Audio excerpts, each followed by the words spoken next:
leerles unos versículos del capítulo 5 de Mateo que dicen así: viendo la multitud, subió al monte y sentándose vinieron a él sus discípulos y abriendo su boca les enseñaba diciendo: bienaventurados los pobres en espíritu, porque de ellos es el reino de los cielos. Bienaventurados los que lloran, porque ellos recibirán consolación. Bienaventurados los mansos, porque ellos recibirán la tierra por heredad. Bienaventurados los que tienen hambre y sed de justicia, porque ellos serán saciados. Bienaventurados los misericordiosos, porque ellos alcanzarán misericordia. Bienaventurados los de limpio corazón, porque ellos verán a Dios. Bienaventurados los pacificadores, porque ellos serán llamados hijos de Dios. Bienaventurados los que padecen persecución por causa de la justicia, porque de ellos es el reino de los cielos. Bienaventurados sois cuando por mi causa os vituperen y os persigan y digan toda clase de mal contra vosotros mintiendo. Gozaos y alegraos, porque vuestro galardón es grande en los cielos, porque así persiguieron a los profetas que fueron antes de vosotros. Todas esas palabras el Señor Jesucristo las pronunció desde aquí. Después vendría lo de vosotros sois la sal de la tierra, la luz del mundo, etcétera, etcétera. Es como una especie de constitución del reino de los cielos. El concepto reino de los cielos entra con el Evangelio, entra con el mensaje de Jesús. Dice: el reino de los cielos se ha acercado a vosotros. Es una de las primeras palabras del Señor Jesucristo. Ahora, en cuanto al tema de las bienaventuranzas, me gustaría comentarles que en la Biblia no tenemos prácticamente una descripción física del Señor Jesucristo. Cada uno se lo imagina de una forma diferente, ¿no? Unos se lo imaginan alto, con barba, con pelo largo, otros se lo imaginan de otra forma. Realmente la Biblia no pierde el tiempo diciéndonos cómo era, ¿no? Total, ¿qué más da? Eso no es realmente lo importante. Pero sin embargo la Biblia sí dedica mucho tiempo, de una forma directa o indirecta, a describirnos cómo era. Cómo actuaba, cómo hablaba, cómo reaccionaba ante la presión, ante la crítica, ante las calumnias, ante los insultos, etcétera, etcétera. Y en cierto sentido, las bienaventuranzas, como yo las llamo, son una radiografía de su carácter, de cómo era él realmente. Las bienaventuranzas nos hablan de sensibilidad, nos hablan de misericordia, nos hablan de un carácter totalmente controlado por el Espíritu Santo. Se ha hecho muchísimo énfasis a lo largo de la historia sobre el tema de los dones del Espíritu, ¿no? Pero sin embargo a veces se habla muy poco acerca del carácter del creyente que se describe en Gálatas capítulo 5, versos 22-23, el fruto del Espíritu es amor, gozo, paz, paciencia, benignidad, todas esas características que se tienen que ir manifestando cada vez más y más en la vida de cualquier creyente, en la vida de cualquier persona que dice que ha tenido un encuentro, una experiencia personal con el Señor Jesucristo, ¿no? Y en las bienaventuranzas vemos cómo Él describe su esencia, cómo Él describe su naturaleza, su carácter. Siempre he dicho que el carácter es algo que nos va a perseguir toda la vida. O lo controlamos o nos termina controlando a nosotros, ¿verdad? O lo ponemos al servicio del Señor, o el carácter nos pondrá como esclavos al servicio de la corriente de este mundo, ¿verdad? Por eso este lugar es tan importante, porque aquí vemos cómo el Señor da una serie de instrucciones acerca de cómo tiene que ser nuestra conducta. Habla de nuestro testimonio público, por eso nos compara con la sal, un elemento tan importante y tan necesario en aquella época para poder conservar los alimentos, las carnes, los pescados, etc. Nos habla acerca de la luz, ¿verdad? Dice que nadie enciende una luz y la pone debajo de un almud, sino que la pone encima para que alumbre a todos los que están en la casa. Nos habla del perdón, nos habla de la oración. Bueno, ahí aparece también el famoso Padre Nuestro, ¿no? Donde nos da una oración base, una oración modelo, sobre la cual podemos construir y edificar nuestras oraciones. Nos habla acerca del perdón también, nos habla acerca de cosas que podemos pedir, nuestras necesidades materiales, cómo el Señor las va a suplir cada día de nuestra vida, cómo tenemos que perdonar para recibir perdón, etcétera, etcétera. Nos habla acerca de las relaciones en la familia. Es decir, el capítulo 5, 6 y 7 del Evangelio según San Mateo es algo realmente extraordinario. Nosotros lo leemos, podemos aprendernos esos capítulos, pero imagínense lo que tuvo que ser en aquella época para sus discípulos y para toda la multitud, que dice que había una multitud, escuchar por primera vez en la historia estas palabras. Tuvieron que ser algo realmente impactante, porque nunca jamás nadie en la historia Ningún profeta del Antiguo Testamento, nadie, había enseñado con tal profundidad estos principios sobre los cuales se va a edificar el reino de Dios.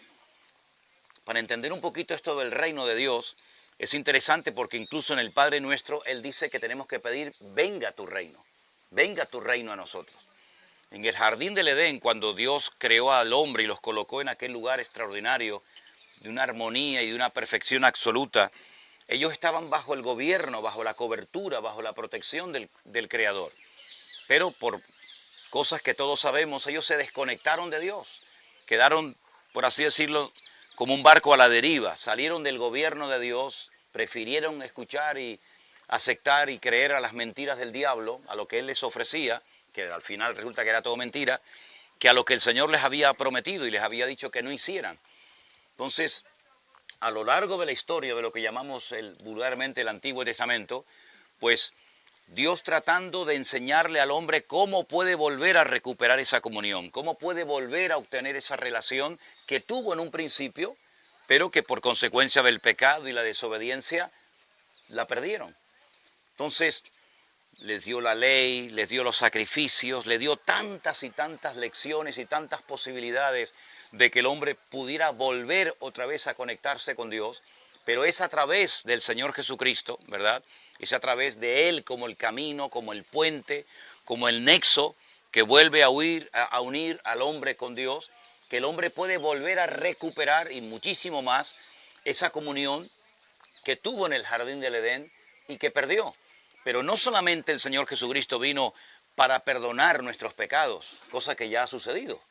Si solamente ese fuera el objetivo, ya nos hubiéramos ido con Él, ya somos convertidos, somos salvos, nos vamos con el Señor. ¿Por qué nos ha dejado en este mundo? ¿Por qué nos ha dejado un tiempo? Bueno, no solamente para alcanzar y para evangelizar a otras personas y llevarlas a los pies de Cristo, sino para que nosotros podamos ser esa luz, ¿verdad? Esa sal que marque una diferencia y podamos llegar a parecernos lo más posible a Él.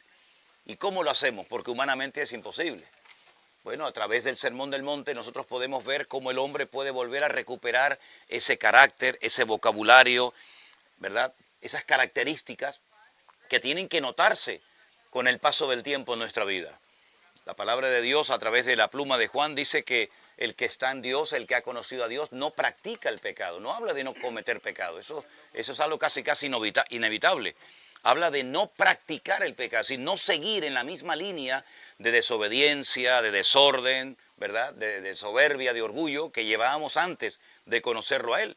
Entonces el Sermón del Monte nos pone encima de la mesa el diseño de vida que Dios tiene para nosotros, un modelo de vida completamente antagónico, completamente opuesto al sistema del mundo, donde el que me critica, yo lo critico, el que me insulta, yo lo insulto, es la ley del más fuerte, ¿verdad? Como una especie de selva, pero sin embargo el Señor nos enseña otro modelo de vida, otro estilo de vida diferente. ¿Sí? Ya no existe la excusa de decir, bueno, yo siempre he sido así, esto fue lo que a mí me enseñaron mis padres. Así se comportó mi padre, mi abuelo, mi familia, la característica fue esta. Bueno, todo eso está bien, son excusas que a veces presentamos, pero en el fondo lo que tenemos que hacer es adaptarnos al Señor Jesús, y no que el Señor Jesús pretendamos adaptarlo a nuestra forma de vivir, ¿no? Porque si no sería un auténtico caos, una auténtica anarquía espiritualmente hablando, ¿no? Entonces todas y cada una de las áreas de nuestra vida tienen que ser impregnadas con el Espíritu de Cristo, ¿verdad? Dice la Biblia que a Él cuando le maldecían, Él no respondía con maldición, sino que encomendaba todo al Padre. Había a veces una resignación, a veces una respuesta completamente diferente a lo que la gente esperaba de Él. Y eso fue lo que le impactó a la gente. Y eso fue realmente lo que en cierto sentido a mí también me movió a ir por primera vez a una iglesia, cosa que en absoluto me interesaba, sino que vi un ejemplo, vi un testimonio, vi un cambio en la vida de mi padre. Y eso fue lo que puso en mí una curiosidad por ir a un lugar donde, bueno, él había entrado de una manera y había salido de otra, ¿verdad? Entonces, eso es lo que realmente impacta a la sociedad y eso es lo que tenemos que volver a recuperar. Porque la iglesia no solamente está en este mundo para gozarse y para cantarle al Señor, sino está en este mundo para ser un botón de muestra de que se puede hablar diferente, se puede vivir diferente y el Señor ha restaurado todas y cada una de las áreas de nuestra vida. Permítame ponerles un ejemplo también de un evangelio, en este caso de Juan, en el capítulo 11, y aquí vemos el cambio instantáneo y el cambio progresivo que se va dando en la vida de cualquier creyente, o debe de darse en la vida de cualquier creyente. Cuando el Señor Jesucristo es llamado por las hermanas de Lázaro para que vaya a sanarlo porque está gravemente enfermo, la palabra del Señor nos dice que, bueno, que Él llegó 4 días después. Humanamente hablando, ya no había ninguna posibilidad de que se produjera un milagro, pero el Señor nunca llega tarde, lo sabemos, ¿sí? El Señor llega, bueno, le ponen una serie de trabas, una serie de impedimentos, como que es demasiado tarde, que mi hermano llegue, etcétera, etcétera, pero definitivamente al final va al cementerio y llama a Lázaro, y Lázaro vuelve a recuperar la vida física, ¿no? Sale de la tumba, pero antes de irse el Señor, ya Lázaro ya no está muerto, ya está vivo, antes de irse al Señor, si ustedes se dan cuenta, el Señor les dice a los que se quedaron allí, Él no lo hizo, podía haberlo hecho, pero era a los que estaban allí, desatadlo y dejadlo ir. Si Lázaro no podía caminar, Lázaro no salió caminando, Dios salió dando saltitos como los canguros, porque estaba con aquellas sábanas, con aquellas cosas que se les ponía, ¿verdad? Y le impedían caminar. Tenía nueva vida, vida nueva. Claro, recién acababa de resucitar, pero no podía caminar. Eso es lo que el Señor quiere hacer en nuestra vida. La vida nueva, el cambio, el perdón de pecados es instantáneo. Hoy estarás conmigo en el paraíso. No hizo nada, no dio diezmo, no dio ofrenda, ni siquiera se bautizó, pero esa salvación es instantánea, no es algo progresivo. No es que Dios me perdone unos pecados hoy, vente la semana que viene y hablamos y te perdono otros cuantos y así poco a poco te voy salvando, ¿no? Ya tengo salvado el brazo, pero me falta la pierna. No, es algo instantáneo. Pero el cambio es progresivo y nos lleva toda la vida. ¿Por qué hay algunas personas que van cambiando, van creciendo, madurando más que otras? Bueno, también depende de la actitud. Hay personas que se niegan, se resisten a que el Señor quite o cambie ciertas y determinadas áreas de su vida. Entonces tú dices, esta mujer o este hombre lleva 20 años en el Evangelio y siempre tiene este problema con el carácter, siempre tiene este problema con el orgullo, le cuesta obedecer. ¿Por qué? Porque no le ha permitido al Señor entrar en ciertas áreas de su vida. ¿Es cristiano? Sí. ¿Lo vamos a encontrar en el cielo? Bueno, sí, ahí también estaremos. Pero lo que está bien claro es que en esta tierra estamos para que, como dice la Biblia, hierro con hierro se aguza. Entonces, cuando en la Biblia, en la Reina Valera, encontramos que Dios le puso a Adán ayuda idónea, realmente no dice eso, sino dice exactamente, que es ayuda opuesta, en contra, ayuda contraria, ¿verdad? Es decir, no busques siempre al que te va a reír la gracia en todo. Si Dios pondrá a tu lado, a tu opuesto, para tratarte, tanto Él a ti como tú a ella, ¿no? No busques solamente personas que te digan a todo que sí y que no se atrevan a decirte eso está mal, porque te van a malcriar. El niño consentido avergonzará a su padre y a su madre, dice la Biblia, ¿no? Por lo tanto, lo que nosotros tenemos que entender es que Dios pondrá en nuestro camino situaciones, personas opuestas a nosotros, para que nos demos cuenta de que hay áreas de nuestra vida que necesitan ser tratadas y cambiadas. Y a veces en la iglesia, en esa agencia de salvación, como yo lo llamo, es el lugar donde el Señor trata con nuestra vida. Cosas que a lo mejor en nuestro hogar nos enseñaron, no se practicaron. Es en la iglesia, el taller del alma, donde Dios cambia nuestro carácter, donde Dios cambia nuestra vida. Y hay personas que se resisten, hay personas que son herméticas. Hay gente que te deja llegar hasta un cierto punto de su vida, pero en cuanto tocas aquello que le hicieron, aquello que le dijeron, como que se resisten. Y por eso a veces hay gente que cambia más rápido, algunos que otros. Pero el Sermón del Monte es la base y es el espejo donde nos tenemos que mirar. Y ahí no hay excusas que valgan. La palabra de Dios dice que es como un espejo.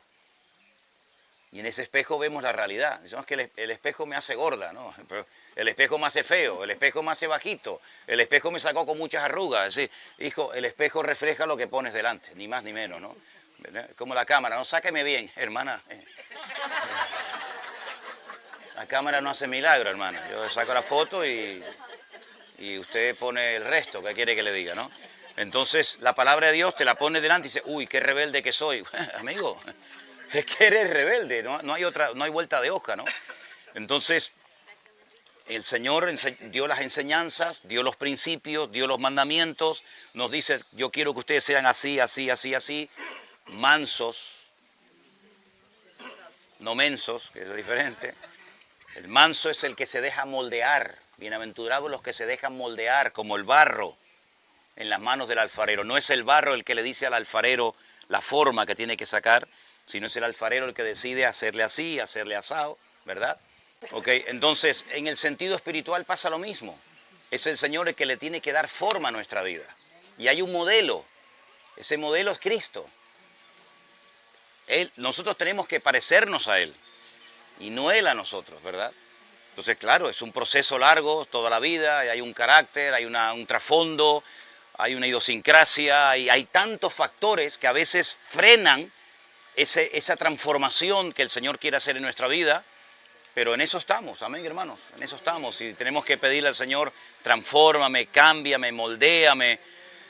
Y bueno, esto es el proceso que el Señor lleva durante toda nuestra vida. Bienaventurados los de limpio corazón, los que no tienen su corazón dividido, ¿verdad? Los que saben lo que quieren, que tienen puesta su mirada y su confianza en el Señor. Bienaventurados los misericordiosos, ¿sí? Los que tratan a los demás como el Señor nos trató a nosotros. ¿Qué es misericordia? Tratar a los demás, ¿verdad? Como nos trató el Señor a nosotros, mucho mejor de lo que nos merecíamos, evidentemente. También dice, bienaventurados los que sufren por causa de la justicia, ¿no? No porque hayamos robado un banco y somos pobrecitos, sino por la justicia divina, ¿no? Somos calumniados, cuestionados, criticados por hacer las cosas decentemente y con orden delante del Señor. A veces hay un precio que pagar, no todo es jiji, jaja y gloria a Dios y aleluya, sino a veces hay un precio. El Evangelio no solamente es reír y gozar, a veces llorar también, ¿eh? Y por eso dice, bienaventurados los que lloran. A mí me dijeron, mi padre me enseñó desde niño, los hombres no lloran. Y sin embargo yo me di cuenta que es todo lo contrario, los hombres también tienen que llorar y a veces más que las mujeres, ¿no? A veces somos cristianos de ojos muy secos. Nuestros ojos están muy secos y deberían estar más húmedos, más a menudo, ¿verdad? Es decir, la sensibilidad espiritual. El mundo nos hace insensibles, nos hace siempre estar en guardia, ¿no? Sin embargo, el Señor quiere que la sensibilidad no la perdamos, porque si perdemos la sensibilidad, escucharemos los mensajes, escucharemos los testimonios, escucharemos lo que el Señor está haciendo y nos vamos a quedar insensibles, como cuando se le echa el agua a un pato por encima, como que le resbala y no le penetra. No pierdas la sensibilidad. Es que si usted supiera lo que me hicieron, si usted supiera las injusticias por las cuales yo he tenido que pasar, mire, yo no necesito que usted me cuente su película. Yo lo único que sé es que a mi Señor Jesucristo, a Él sí lo trataron injustamente y Él no se merecía nada, pero su reacción, su forma de actuar frente a esa presión y frente a esas cosas fue realmente extraordinaria. Y así tenemos que ser, todos y cada uno de nosotros, ¿verdad?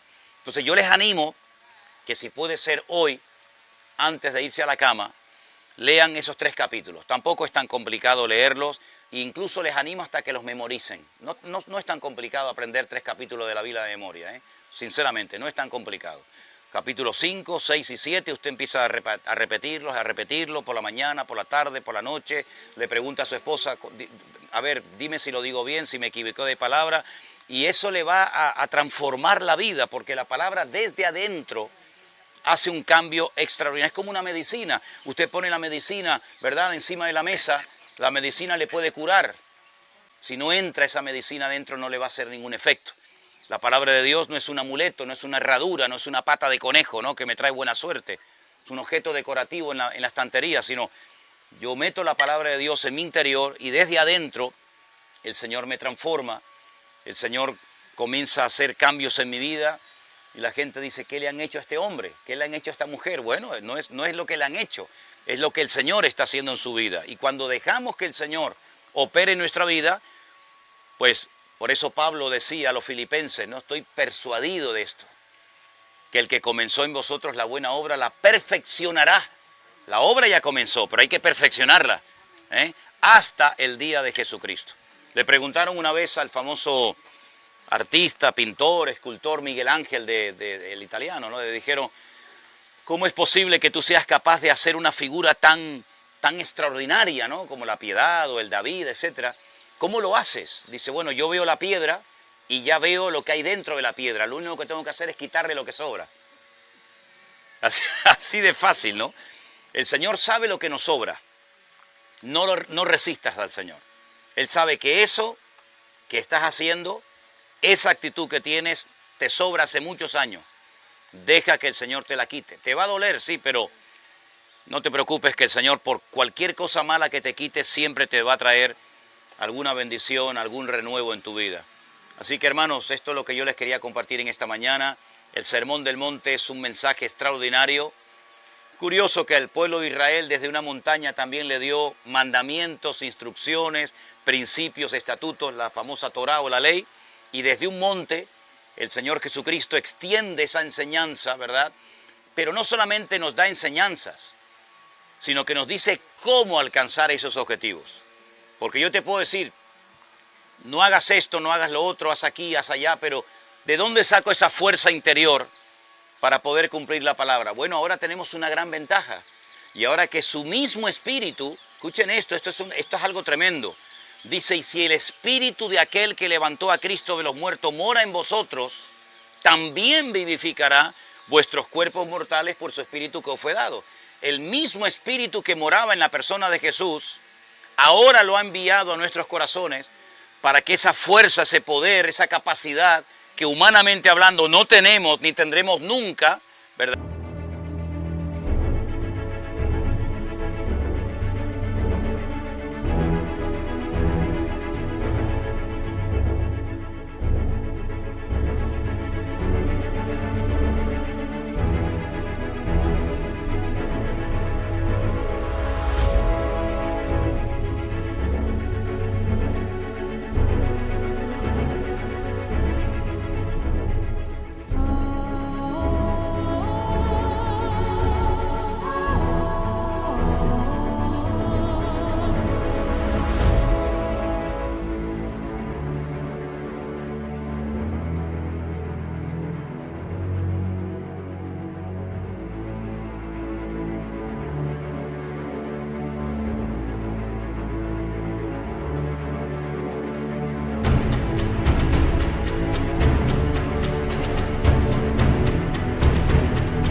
Pues podamos hacer las cosas que Él hacía, porque ahora Él mora en nosotros. Así que no hay excusa para no cambiar y para no parecernos cada día más al Señor. Oramos en esta mañana, ¿les parece, hermanos? Gloria a Dios. Gracias, Jesús.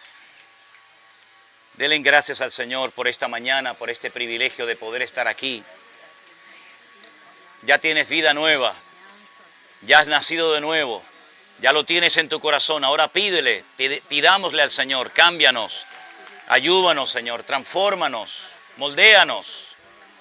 Señor, en el nombre de Jesús te pedimos unánimemente en esta mañana, ayúdanos a cambiar, Señor. Ayúdanos cada día a parecernos más y más a ti.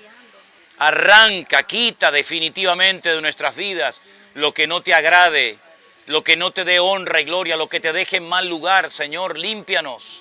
Transfórmanos, quita todas las ataduras, todas las costumbres, palabras, pensamientos, actitudes que no te glorifican a ti, ese polvo del camino que se ha pegado a nuestra alma y que nos ha impedido ese crecimiento, esa madurez que tú quieres ver en nosotros. Te damos gracias en esta mañana por estar en este lugar tan importante en la historia bíblica, en el ministerio tuyo, Señor. Ayúdanos a poner en práctica todas y cada una de esas bienaventuranzas en nuestra vida, de tal manera, Señor, que cada día nos parezcamos más a ti. Gracias por este hermoso grupo, Señor. Gracias por la armonía, por el amor. Gracias por la protección que hemos sentido hasta este día, Señor. Gracias por Daniel y su vida y su familia. Bendícelo también a él, al conductor, a cada uno de nosotros. Y síguenos ayudando, Señor, a perfeccionarnos en la fe, a madurar en la fe, a tener una fe firme y robusta y estable en tu palabra. Gracias, Señor, bendito sea tu nombre. En esta mañana te damos toda la gloria y toda la honra, y en ese bendito y precioso nombre pedimos todo, en el nombre de Jesús. Amén, amén, amén, amén.